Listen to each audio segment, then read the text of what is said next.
Good afternoon, YouTube. How is everybody doing? I'm doing all right myself. Greetings, welcome. I'm Greg from Greg's Tutoring NYC. Hope y'all doing okay. Everybody should be in the thick of school now. You probably had a bunch of homework already. You probably had some tests. And as we all know, you know, I'm doing this series here. This is on grade 7 math problems. I'm sourcing it from the New York State tests, and my choice is the problems that were wrong the most. Okay, and in many cases, the majority of students got them wrong, and not just 50-50. It could be like 70 or 80% of the kids got them wrong in some of these cases, and there's various reasons they got them wrong. Okay, anybody joining this, please like and subscribe. Let's get that little thing flying up there. Like, subscribe, set your notifications. If afterwards you want to write some comments, that's great. If you want to share this video, that's cool too. Okay. Just to put a notice at the bottom here just for a second, because many of you watching this are taking the SHSAT. The SHSAT is going to be in December. We don't know when yet. They haven't said when yet. Registration is not even open, and they haven't even said when it's going to be open. So it might open in mid-October, which could mean past October 15th. It could be like the 28th or something it actually opens, because the DOE is not always on board. And just for now, just figure somehow the test is going to be mid-December, which means it could be before, it could be after. Your Christmas holiday is December 24th, which is the last weekend. So there's really only 3 weeks up until then, right? Because we're going to have up to the 21st or whatever. So there's a limited number of choices there. If it's on weekends, there's really only basically 2 choices, whether you're taking the SHSAT 8 or the SHSAT 9. If it's being held in school, that's a different story. But there's probably only going to be 1 or 2 choices at that as well. All right. So with all that in mind, let me just jump into here. We're on what I hope is the last section of the grade 7 review here. Okay, so I want to screen the last problem we did the last time. So short of a technical glitch, hopefully this is it. So I'm going to try to shoot for going in less than an hour, and let's see if we can pull that off. Because there's a few interesting problems in this set, and a few fast ones. So number 2 here says the circumference of a circle is 15 pi centimeters. What is the area in terms of pi? So there's no unit conversion here. These are all in centimeters squared. Okay, so we're cool there. So if it's saying the circumference is equal to 15 pi,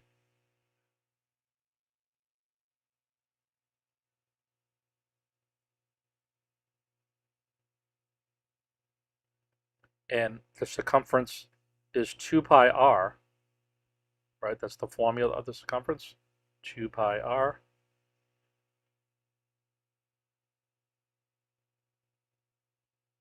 Okay. So if we divide both sides by pi, we're trying to solve for r right now. We're trying to solve for r because we're going to use it to compute the area of the circle. Okay. So we divide both sides by pi. So we're going to get 15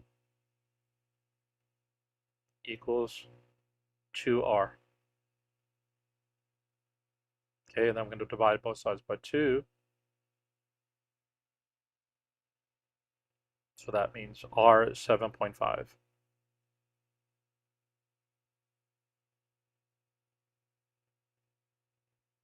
Okay, so this one is probably mainly really just testing your knowledge of the formulas, but there is a little gotcha here as well on top of it.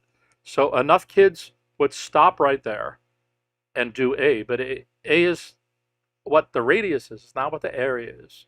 Okay, so it's easy to get lost, even in tiny problems like this. So the answer is not A, that's what the radius is. Now, some kids will double that because we had the 15. The diameter is 15, so B is no good either. Okay, so now we're stuck between C and D. So the area of a circle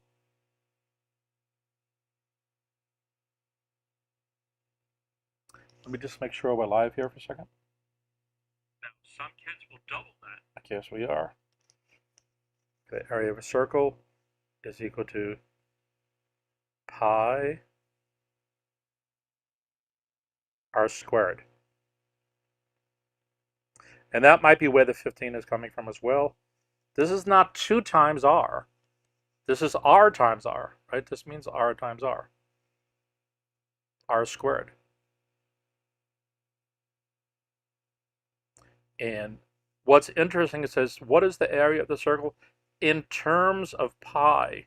So if you notice, every answer has a pi in it. Some number, some value with a pi. Okay? So we don't have to multiply the answer by pi. So basically all we have to do is get r squared. Since r was the 7.5, really all we're trying to do now is 7.5 squared. Okay? So we can come and double check that. That's definitely not A still. It's definitely not B. Now, we don't have a perfect square. Like 7 times 7 is 49. And 8 times 8 is 64. So C is within there. Okay, and then D is actually 15 times 15. So that's completely wrong. Okay, so the only answer that makes choice is C.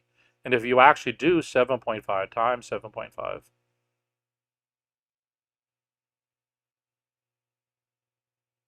and again, for this test, in some parts of it you can use a calculator. In other tests you can't. You need to get 56. So when you multiply it out, you actually do get that. And by the way, be careful with your calculators. It's easy to do something like if you don't know how to use the exponent key on your calculator, you might do r times r and by accident type r plus r and not even think about that you're actually adding it and getting 15. All right, so you need to have your math hat on and making this make sense. Okay. All right, and that's it. This is just about straight up trying to use the formulas, not making a mistake in what actually the radius is, and then doing the double-digit multiplication of the number there.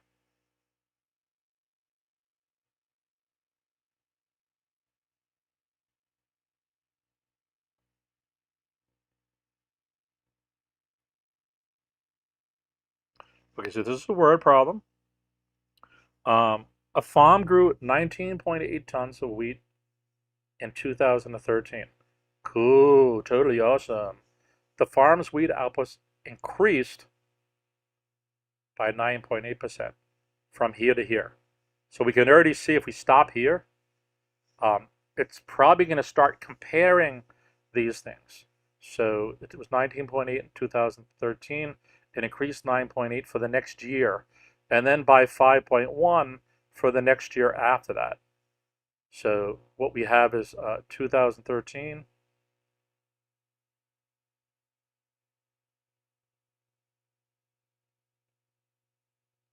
Putting a colon there, it was 19.8.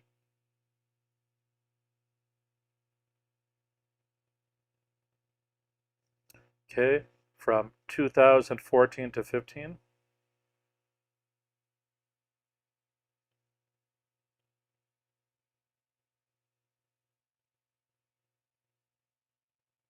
And it's worth writing this out, especially on a standardized test question, even though that's not really a goal in doing this. It increased by 9.8. So this is tons.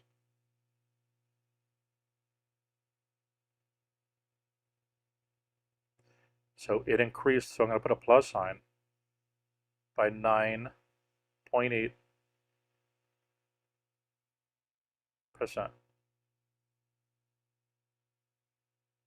Okay, and then from 2015 to 2016, it increased another 5.1%. So what we're trying to do is map the English into math, try to have it make some coherent sense. So in a way, I'm making a table here. My colons is this, so this is the year, and this is, I'm going to put V in double quotes as the value, because my original value is just the number, and my next two values are percents. So I know given the percents, I can compute this. All right, so we still don't really know where the question's going yet. So let's actually go to the next step because we're up to here right now. So which expression represents a strategy for estimating? So they don't want the exact answer. An estimate is good enough. The total output of wheat in 2015. So basically, if it's going to be here, they want it to get to that next thing. Okay. So we have to do this and then that. All right. And then this as well, actually, because that's going to break, because this only gets us to the 2014, right? This is going to get us to the 2015. All right. Actually, I wrote this wrong, didn't I?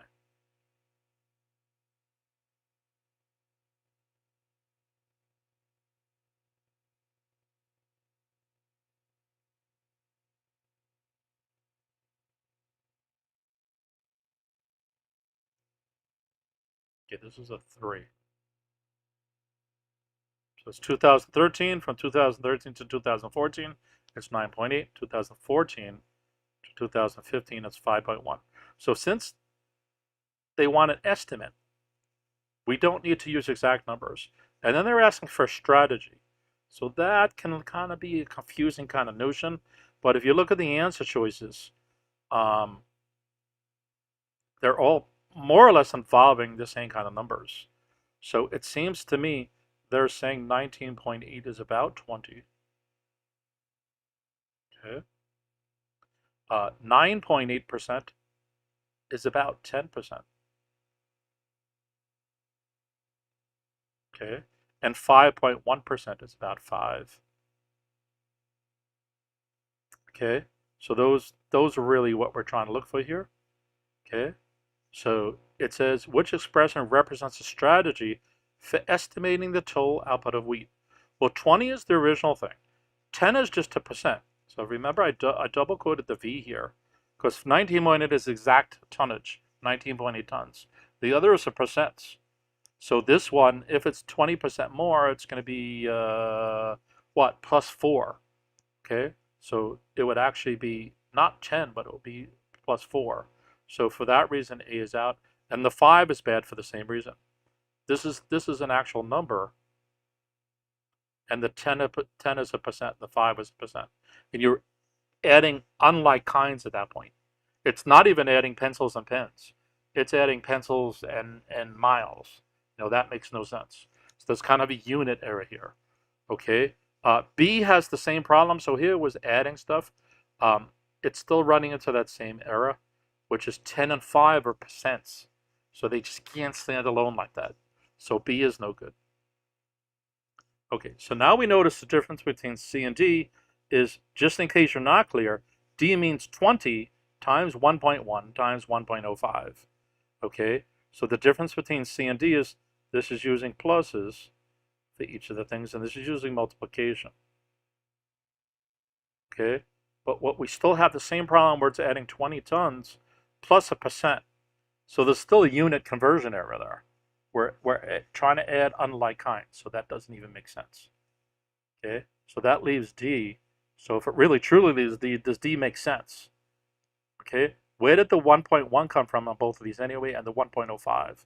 So if you remember, we were talking about in many examples, and by the way, I'm going to say what I said yesterday, percents is a big issue in a lot of grade 7 stuff because they come in practice in a lot of the real world stuff, and it also deals with fractions, but it's also what you guys get wrong a lot, so it's something you guys should focus on more.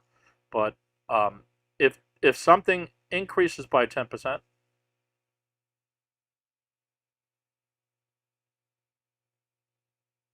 that means versus the original thing, it's 110% because it's an increase from 100% or 1. So that would give us 110%. Oops,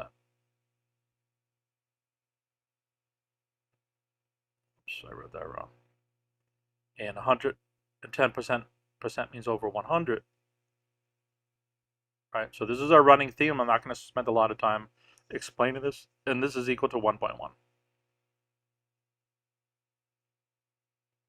For the same reason as something increased by 5%. then it's on top of the whole thing itself. So it's 1%, 100% plus 5%. So that's 105%. And percent means division by 100. So 105 divided by 100 is equal to 1.05. So that's where these are coming from. And now you can see, now that you know where those numbers are coming from, it needs to be multiplication, right? Because if it increased by 10%, it's going to be 20, right, plus 2 more. So once we do 20 times 1.1, we're going to have about 22. And then if it increased 5%, we're going to increase maybe 1.5 more on top of that.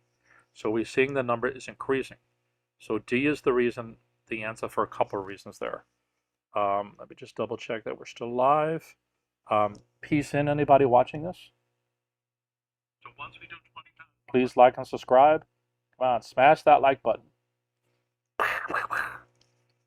Okay. All right, let me bring my screen back. I'm going to try to get all these done. I don't want to really go over an hour because I have something else to do, another session. And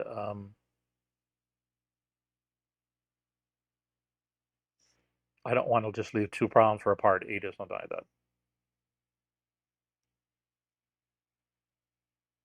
Okay, just make sure this is fitting on the screen. Yep, seems to be. All right, so this is kind of a busy problem. On the same note, we have to give it a shot. As I've said in other streams, I like this bullet form because it kind of lays things out for us. So let's go for it. Leo wants to save money on a new computer. Stop. Cool.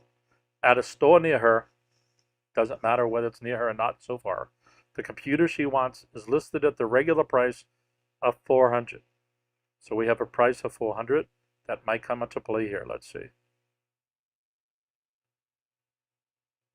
Okay. On Saturday, the store will have a sale and discount the computer by 30%.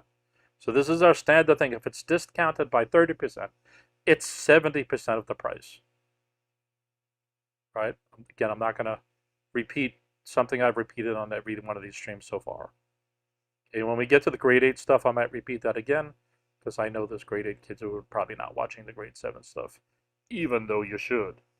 Okay, so I don't know where the problem's going yet. I'm just writing stuff down here. Shoppers who buy a computer the same Saturday before 9 will also receive an additional 10%. So what it's telling us is, based on that discount, that there'll be another discount of 10%, which is the same as 90% of the price.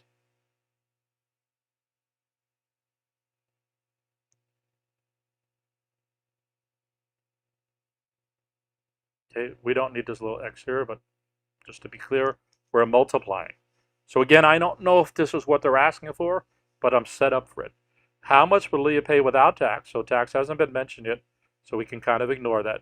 When she buys the computer that Saturday, so the plain old Saturday is the underlined in red part, okay? And then before 9 o'clock is the whole thing, all right? And that's it. That's all we have to solve here, okay? So what I'm going to do is I'm going to go through canceling stuff out. So these 2 zeros can accommodate that, okay? This 0 can kick out that 0, okay? And then this 0 can kick out this 0, right? I've mentioned this a few times. So if I have A times B, sorry, let me do that over. If I have A over B times C over D,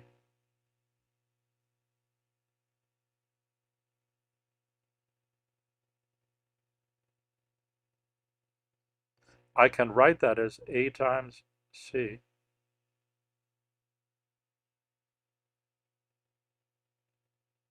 over B times D.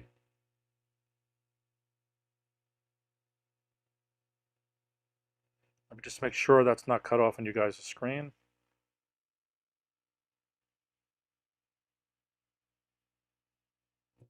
No, it's still there, but it didn't write the letter D probably. So as you see, I can cancel out A versus B, or A versus D, or C versus B, or C versus D. So that's why I can move from this things in this fraction, numerator and denominator stuff on this fraction, to numerator and denominator respectively on this fraction. Okay, so basically what I have left is 4 times 7 times 9. So I can do 4 times 7 to get 28 and then multiply that by 9. But to me, it seems easier to do 9 times 7 and get 63.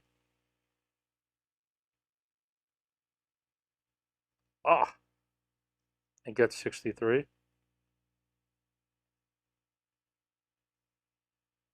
And to me, it's just easy to use this multiple of 4. 4 is the same as 2 times 2. So I can double this. I'll get 126. And 2 is half of 4, so I'm going to double it again. And then get 252.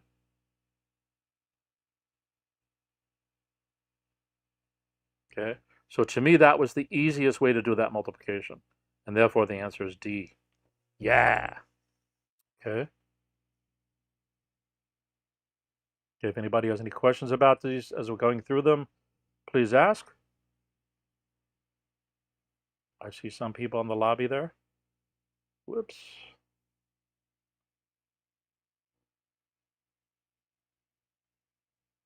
Okay, 29 is a weird one.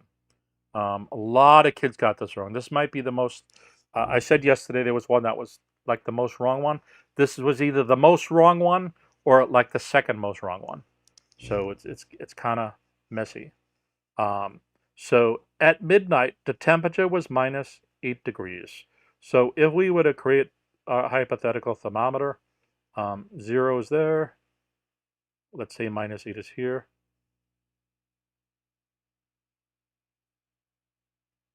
Okay. At noon, the temperature was plus 23. So it's going to be, I'm not drawing this to scale. It's going to be up there. Okay. It says with Fahrenheit here, with Fahrenheit here. So there's no unit conversion. Okay. You always want to ask yourself that question because some of these may have them, or whatever problem you're trying to solve may have them. Which expression represents the increase in temperature? Okay, so this is another one of those where the answer forms are not necessarily in the form that you would think they did. So the traditional answer, if I asked you how much was the temperature change? Well, from here to here is 23, obviously, because it's 23 to 0. And from here to here is 8. Okay, all you would do then is add the two of these, right? Get 31. Okay, but they're not asking for the exact answer. None of these forms say 31.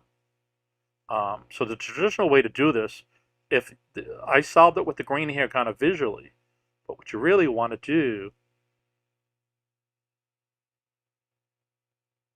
if we look at it, because it says an increase, so we're looking for the positive difference. So basically what we want to do is 23.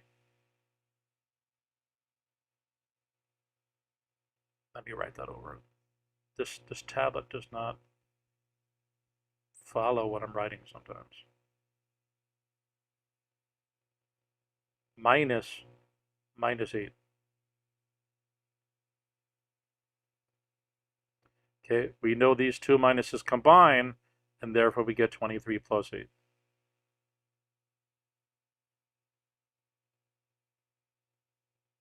Okay, and this comes down to the arithmetic I just did in the green. We still get that. So if the thing I'm going to put the box around right now is the form we want, none of the A, B, C, D matches that. So basically what we have to go through is go through A, B, C, D and find out which one's going to give us the stupid 31. So A gives us minus 31. So that's obviously out. Okay. Absolute value of minus 8 gives us plus 8. So this is 8 minus 23. That's not what that says. This is 23 plus 8. Okay, so it's just completely different, so B is no good. Okay, C says minus 8 minus the absolute value of 23.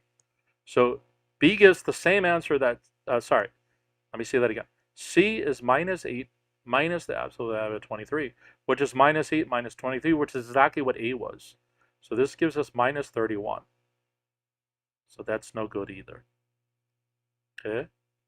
And then this is minus 8 minus 23. So this gives us minus 31 again. But it's the absolute value of that whole thing. And that's positive 31, which is the answer we're looking for. So D turns out to be okay. So this notion of represent is kind of a little weasel wording there, a little bit of double talk. Which expression represents the increase? They're just basically asking which of these has the same value that we're looking for. All right, so that's what makes this a super duper hard problem. It's also a time waster, and also that negative throws off a lot of kids. So it turns out that a basic thermometer question could just got convoluted. And even though most kids, like I said, this was either the topmost erroneous answer or like the second topmost one. If the question was, what's the difference in temperature? I think, it wouldn't have fell into this hardest math question category. But what we're trying to do is match these expressions. And putting it this way that 29 did it here, it's not unfair because again, we're going back to your mastery of math, your proficiency of math, your understanding of taking the English and mapping it into the math, and vice versa. Your understanding of what it means to have a negative number, your understanding of what it means to have an absolute value. So all this is combined in this little tiny example here. All right. So it's actually kind of a good question. And it's also about your attention to detail. And many of you, I think, after hearing the explanation, will be like, "Oh yeah, of course." But that's the nature of this. That when you can't say, "I knew that." If you knew it, you would have gotten the right answer. So on every question, you have to reset yourself, be set up to do cognitive thinking, critical analysis, problem solving, analytics, the whole thing, to be able to get where you need to go and clear your mind from any other problems. Okay, 35. Wait, is that the first one on this page? No, 34. So which number represents the probability of an event that is very likely to occur? So when an event is not likely to occur or not occur at all, it's 0. There's no probability. When an event is very probable, it's 100%, right? So if it's 100%, and as I'm getting sick of saying, that's equal to 100 divided by 100, because percent means divided by 100.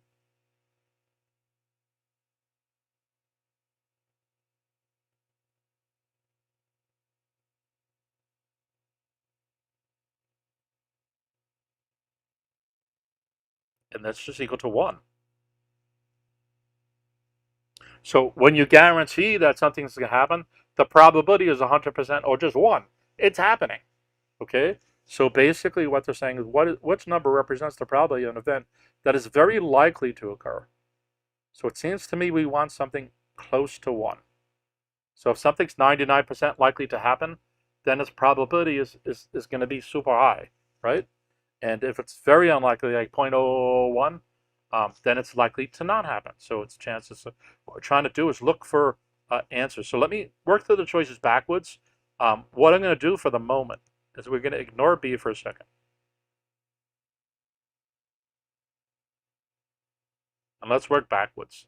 So this is 9/100ths. This is not 9/10ths. This is 9/100ths.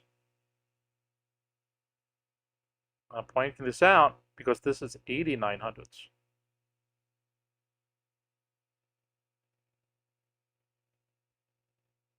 So a lot of kids see this 9 and they think 90. 90 is bigger than 89. It's not.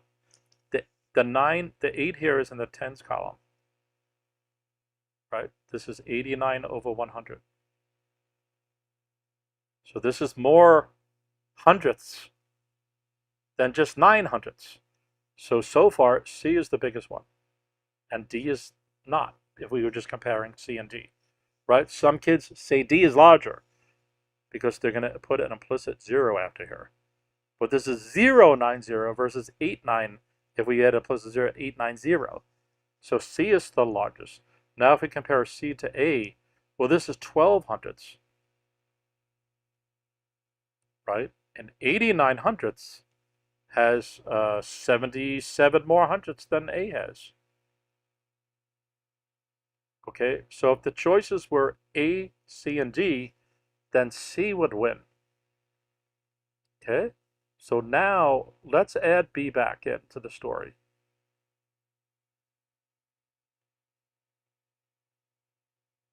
So B is weird in the sense that even kids who understand everything I've said so far, they're going to say, well, this is greater than 1.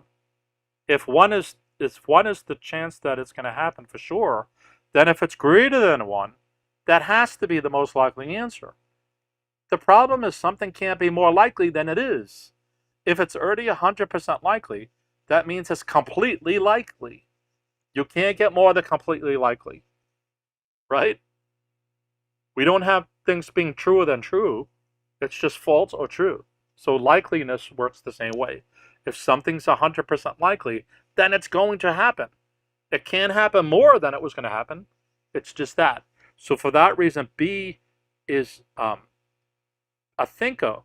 It's a broken critical math concept to say that 1.3 is more likely than 1 in terms of percents, right? Because, by the way, 1.3 is the same as 1.30, right? So this is 130%.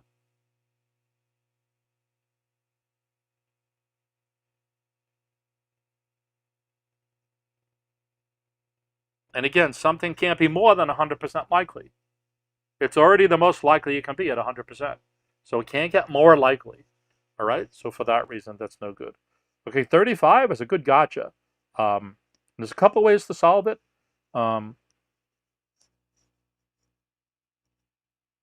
way is to just say we have n. So again, they want this equivalent thing. Okay, which of these is equivalent? So there's no exact answer here because they're not telling us the value of n. So we're going to start out with one n. We're going to add another n. So this is 2n. Okay, and then what we're going to do is subtract 0.108n from it. So basically what we have is 2.00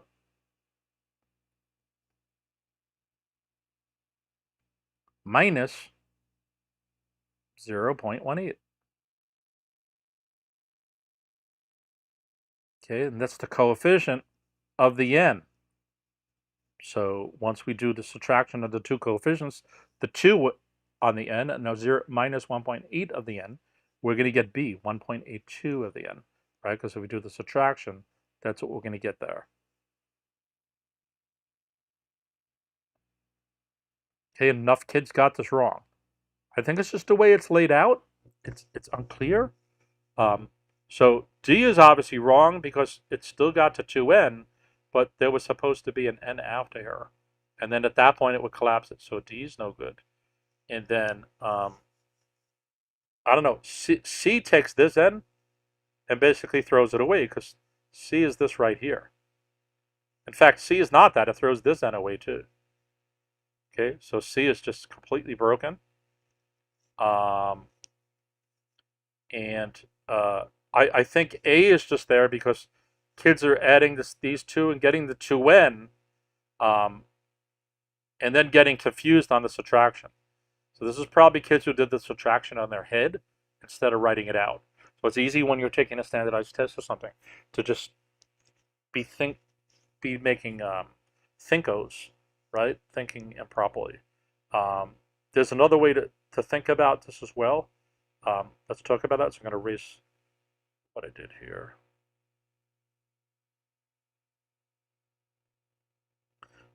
In some ways, this is actually a harder way to solve this, but I'm just giving you guys extra thoughts on some of this. So if we did n, if we made this similar to the distributive problem, n times, and we're going to look at this term, that would be 1, because n times 1 is that.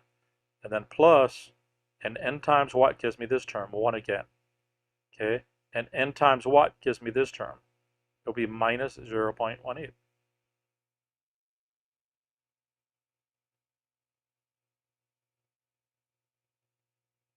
right? And we can see that because if we apply the distributive property, this to this, this to this, this to this, we get back the original problem, all right? So now if we actually solve this, we get 1 plus 1 is 2, and minus this, so we get n times 1, whoops, 1.82.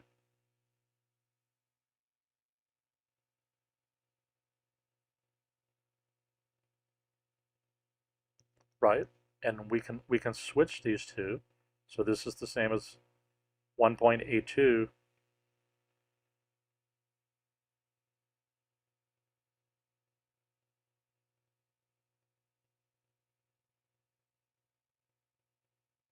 times the n. And then we know we don't even need the parentheses. We can get rid of those. And that just gives us b again. Okay? So that one's not too bad.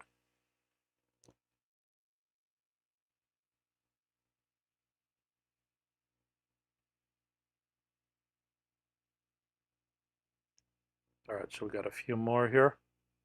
Let's see how we're doing on time.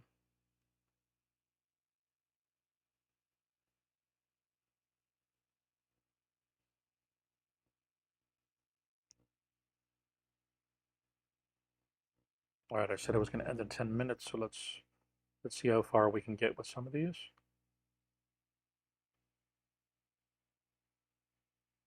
Okay, this is another one with these bullets. So I personally like these because to me, they kind of spell out each step for me. And I can kind of keep track of things better that way instead of it being stuck in a paragraph or split between an illustration and words. So Josh has a reward card for movie theater. Whoopsie-doo, right? He receives 15 points for becoming a rewards card holder.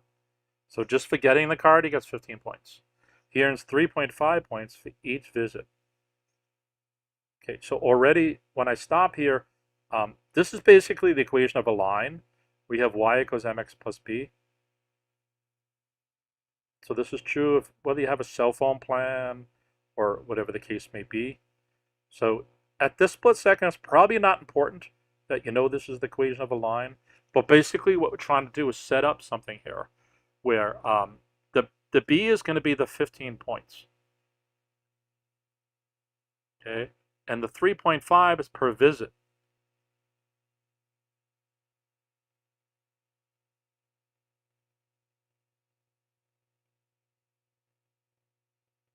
Okay, so for instance, if he did 2 visits, he would have 7 points plus the 15 he got from signing up. So then he would have 22 if V was equal to 2, right? If he did 2 movie theater visits, he would get that. Okay, so all I'm at this point right here still. Okay, I'm just trying to understand the problem and work it out, and I'm doing visuals for myself as well. So he needs at least 55 points to earn a movie ticket. Okay, so he needs at least. So that is going to be greater than or equal to 55. So that means we're trying to figure out the number of visits he needs to make. So let's see if that's actually what this is saying. So which inequality, and this less greater than or equal to is actually an inequality, okay, can Josh use to determine x?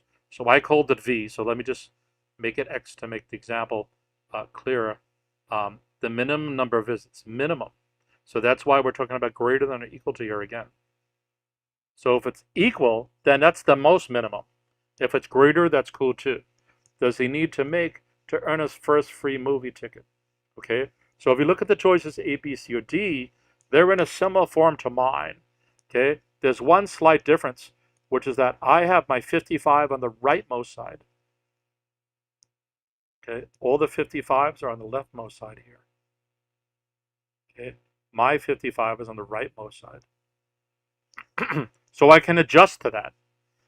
I'm saying this whole equation, this expression, sorry, is greater than or equal to 55. So they seem to have swapped the two of these. So let me just do that. If I put 55 and then the 3.5x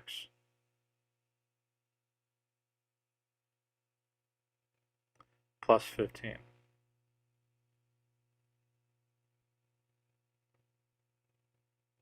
So because I inverted these, I have to invert my sign as well. And this makes sense because if I split this up, let me use a different color pen again, that if this whole thing here, wait, let me change that back to red. Oh, that's not red. Let's see, where's red? Where's red? If this whole thing here I call A, and the 55 I call B, right? I basically have A greater than or equal to B. So if we read this backwards, if A is greater than or equal to B, doesn't that mean B is less than or equal to A, right? Isn't this also true, that B is less than or equal to A? So that's all I did here on this line here. Because I swapped the two of them, the truism is still there. So if A was like 5 and B was 1, isn't it true that 1 is less than or equal to 5? Doesn't that maintain itself? So that's all we're doing here symbolically. So now that I have this form here, I'm going to try to find the answer that matches that. So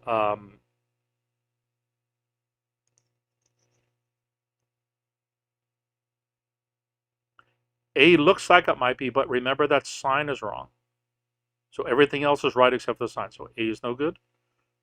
B is 15x plus 3.5, but the 15 was just by itself. The 3.5 was what was dependent on the visits. Okay, so B is no good. Okay, C looks exactly like what I wrote. So C looks like the answer. Let's just be sure, because some of this can get tricky. It's easy to look at A and actually think it's the answer, especially with somebody like me. I have dyslexia on top of it. So sometimes my dyslexia is mostly with numbers, but sometimes symbols and stuff change themselves to my appearance. And then and then D has the 3.5 and the 15 applying to the wrong thing. 3.5 again applies to the per visit. So that's what the X is there. So D is no good. Okay.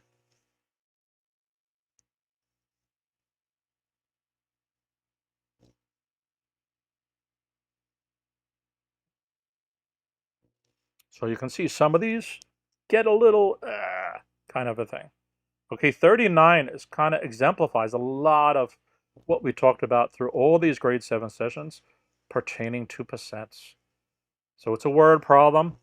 So at a store, our hat has a regular price of X dollars. Okay, so it's X. Cool. Big deal. Whoopsie-doo. Okay. During a sale, the price of that hat is discounted by 20%. So we talked about whether we take 20% off and subtract it off, or we just do 80% of it, right? So we always have that choice in solving these problems. So we're up to here. So furthermore, they say the expression 8x describes the discounted price. So that's what I just said, right? So if we multiply this by 80%,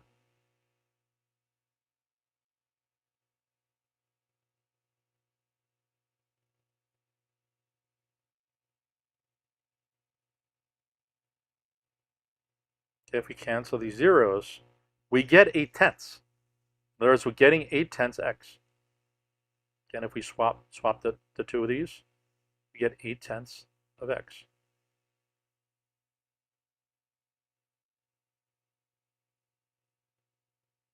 Okay, and that's exactly what this is right here. That's exactly what that is. These two are the same value. 0.8x is 8/10 x, because 8 over 10 is 0.8.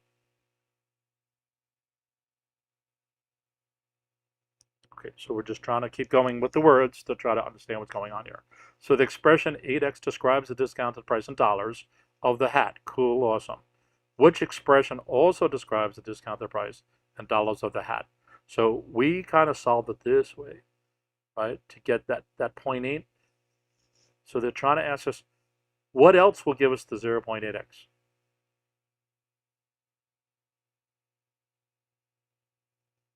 And we can either solve it alternately or find out which of these, when you evaluate whatever these choices are, gives us that. So this is 0.2x. So that's the same as the amount being discounted, but that's not the price. That's not the new price. That's how much is being taken off of the hat. They're asking, what is the new discounted price? Not what the discount amount was, the new discounted price. Whereas if the hat was $100, it should now be $80. 0.2x reflects the $20 that would have been subtracted from it, okay? So A is no good. Okay, this next one is x minus 20. So this has the same kind of problem that we had maybe 2 or 3 examples ago, where x is the dollar amount and 20 is the percent. So you're trying to subtract 2 different kind of units. Okay, we're taking the percent from a dollar amount. We should be taking dollar amounts from dollar amounts, or percents from a percents. So we're mixing apples and oranges here. Okay. C suffers the same problem.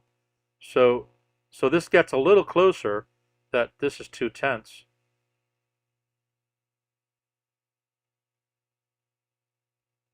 which we know is the same as 20/100. Okay, but it's taking the dollar amount, x is in dollars, and subtracting just a raw percent from it. You either subtracting percents or you're subtracting dollars. You can't subtract percents from dollars. So for that reason, C is no good. So if we did all this right, the last one should be the answer. So what we're going to do is take the full price.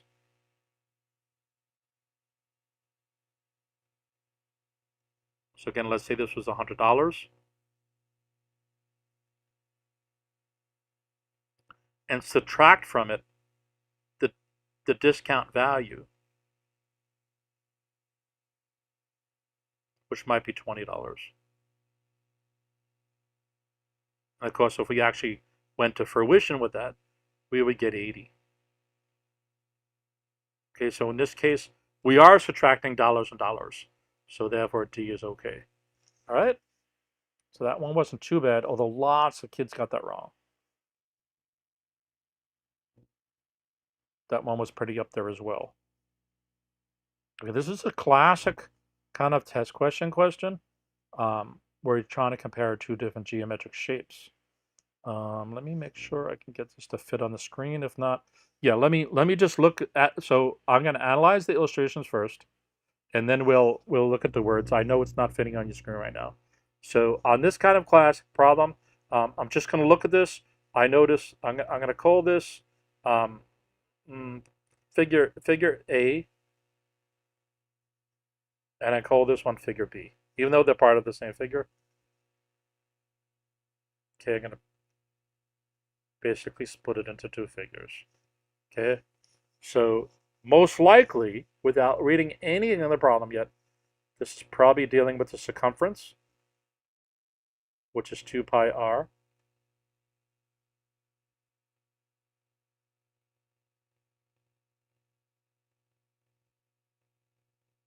And by the way, I keep using 2 pi r, but this is also the same as pi times the diameter, right? Because twice the radius is the diameter.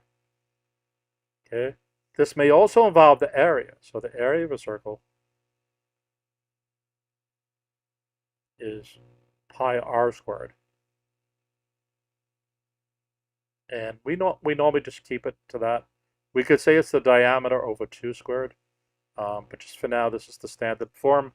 So you guys should all know that. I don't know what else the problem is looking for illustration A. Again, I haven't read the words yet. So I'm going to go over here. And by the way, the circumference is the same as the perimeter, right? It's the thing around the whole shape. So again, here, I don't know if they're looking for the perimeter, which in this case will be 10 plus 7 plus 10 plus 7. Right, 34, which is adding up the lengths of the sides. I also don't know if they're looking for the area of the rectangle,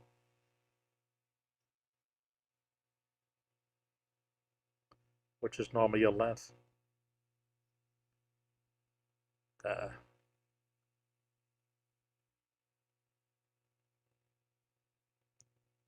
Times the width. So in this case, it will be 10 times 7.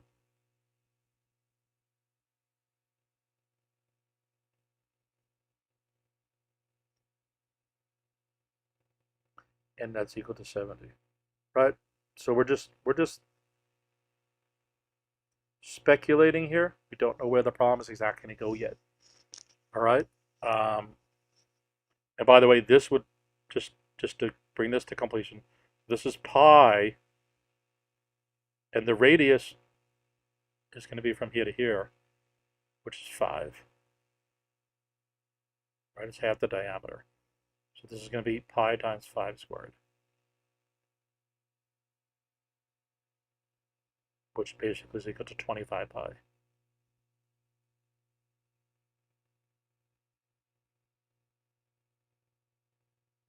Okay, I don't know where the problem's going. I don't even know if I was supposed to compute this yet, but I'm just trying to fill this in for you guys, that this is the kind of heads up you need, and that even if the problem didn't go in there, I'm writing all this down because these are the things you need to know already, having gone into this grade 7 kind of stuff. So I don't know that I can do anything more with the circle here. I don't know that I can do anything more with the rectangle.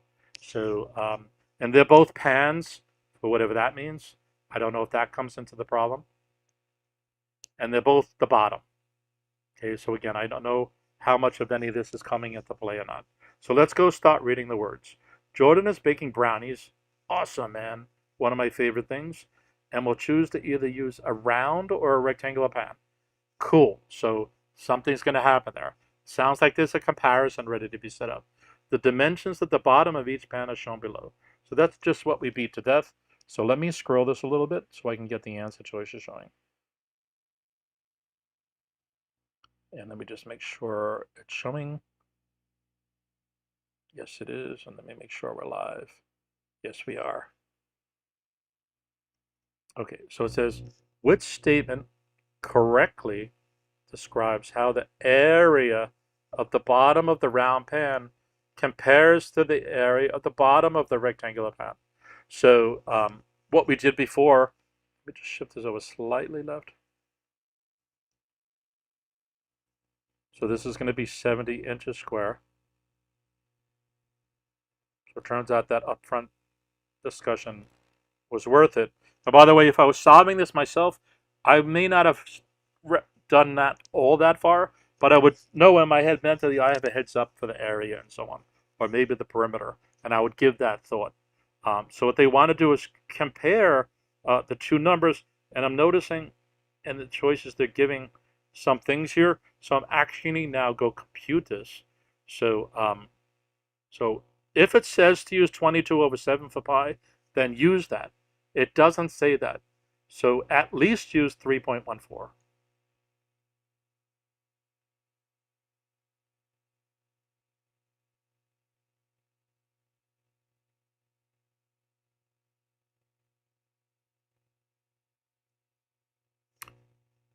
Let me make that cleaner.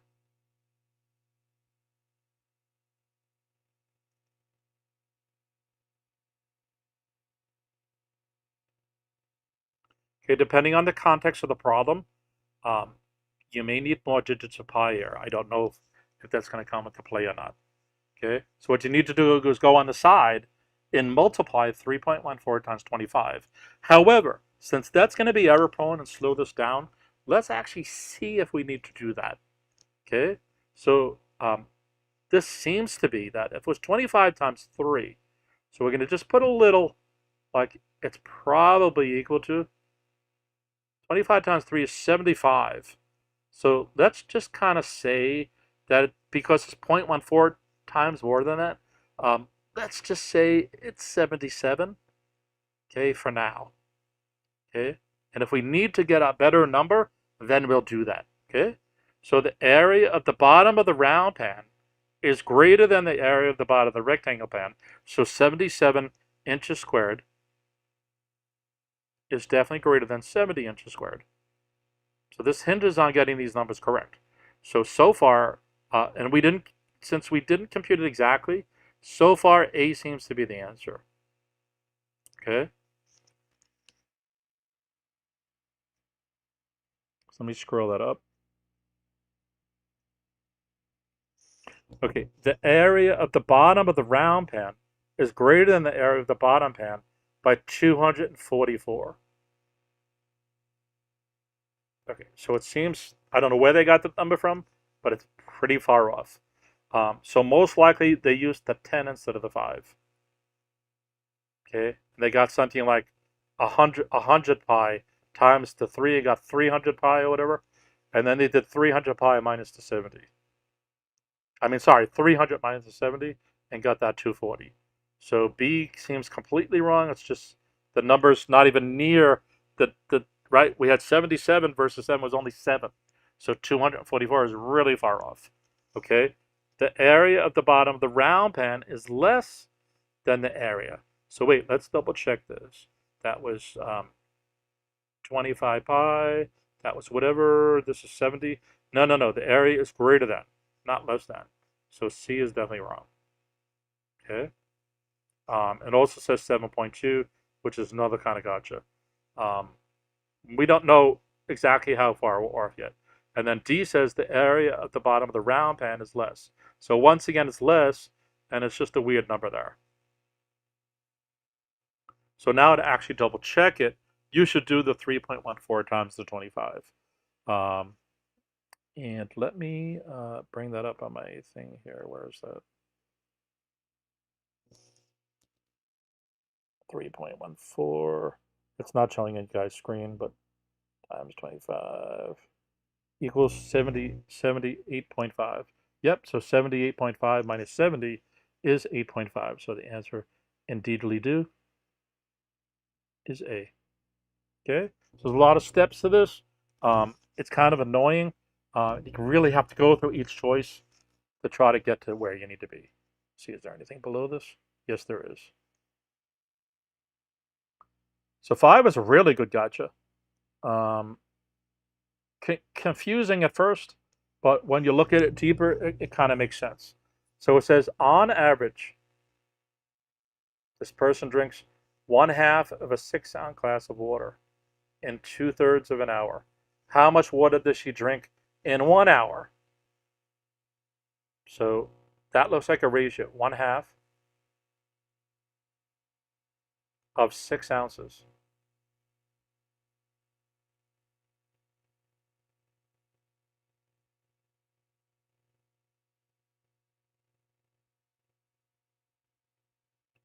For every 2/3 of an hour. Right? It says on average, so we're gonna set that up.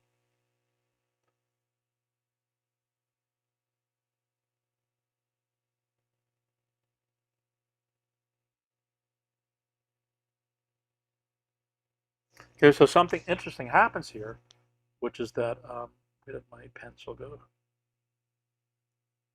That 1/2 of 6 ounces is 3. So that's really what we have, is we have a 3 ounces divided by 2/3 of an hour.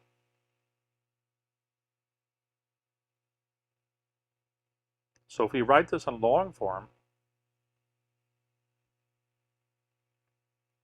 we're going to have 3 divided by 2/3.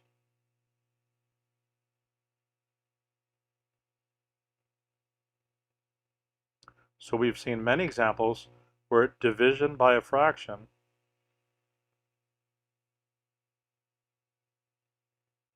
is the same as multiplication by its reciprocal.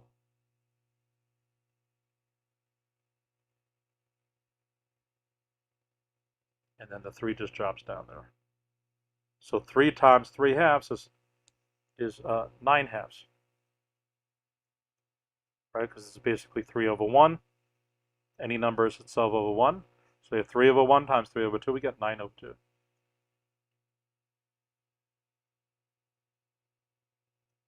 And that is 4.5. It's 4.5 or 4.5. Okay, which would give us C.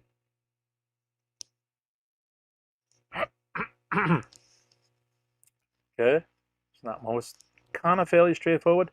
Not more than 50% got this wrong, but it was really at the 50-50 mark for a lot of kids. So just get that ratio. The gotcha, the reason this is weird is that it said 1/2 of a 6-ounce glass. So the two fractions look like they're starting to compete with each other. Okay, but it's 1/2 of 6 ounces, and you're just like, What's half of 6 ounces? It's 3 ounces. So they threw that in to kind of just distract you guys. Okay, we have 1 or 2 problems left.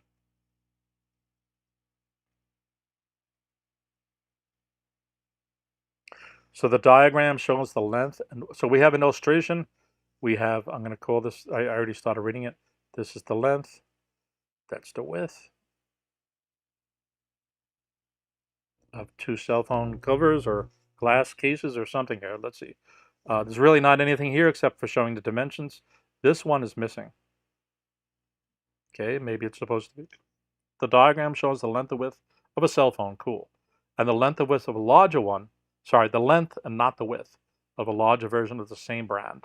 Okay, the lengths and widths are in proportion. What is the width of the larger version? Okay, so because they're in proportion, that means the 5.4, and everything is inches. That's inches, that's inches, that's inches. So there's no unit conversion. So the 5.4 is to the 6.21 because they're in a ratio as to 2.6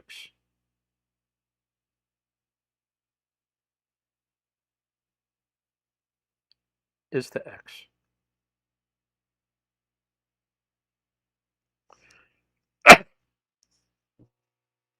Okay, so what you need to do is the cross product. So you're going to get 6.21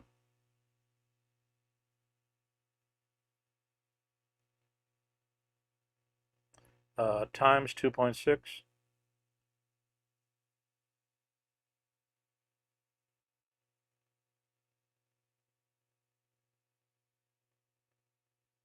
equals 5.4x.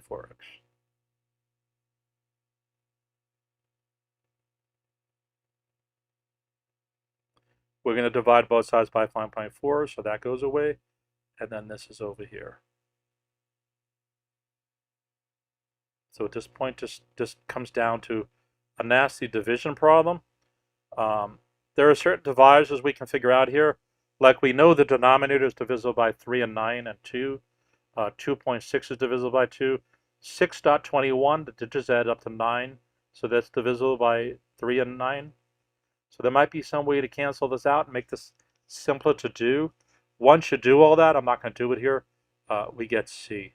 You can also almost see that here, that the denominator here is slightly larger than that, okay?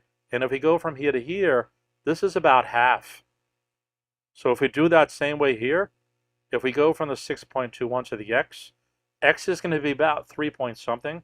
And we also know it's slightly larger than its numerator. So that rules out A, it rules out D, and it brings us to B and C. And if you were to give it a little more introspection, you could see just by through your mathematical prowess and logic that the answer was probably C as well. And again, if you actually do this computation, you can prove it, okay? And I think we might be at the very last question. Let's see here.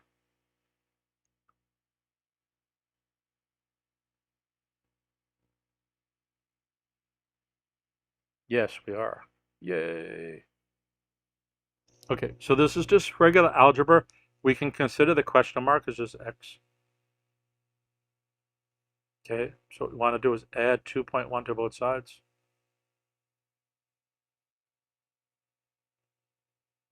Which means that cancels out.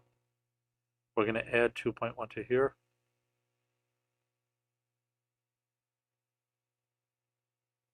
Okay, if I actually do the subtraction, because we're going to have minus 1.5. Right, so this is this. Okay, minus 1.5 is that. So we actually do the subtraction. What are we going to get? 0.6. Okay, but we still have this minus sign here. So we have minus x equals 0.6. And this is the same as minus 1x. Right? Equals 0.6. And you either know the rule or you could just go through with to solve this formally algebraically. You're going to divide this by -1, so that goes away. So it is left with x. And we're going to divide the 0.6 by -1. So we get x equals minus 0.06. Okay, so we're done. And I didn't go too much overtime. All right, guys, I need to go do some other stuff. Please like and subscribe, hit the smash button. I hope you guys are enjoying the series. So the next step is to actually go into the SHSAT 8 section. Grade 8 section, which gets very in tune with a lot of these standardized tests. So I think grade 8 is probably the one a lot of you guys are waiting for. Whenever I can get to do that, we're going to jump right into that. And then we'll be kind of at a really nice, meaty place for you guys. All right? Hopefully everything's going right. I think it's raining out. So peace out and keep safe. Bye.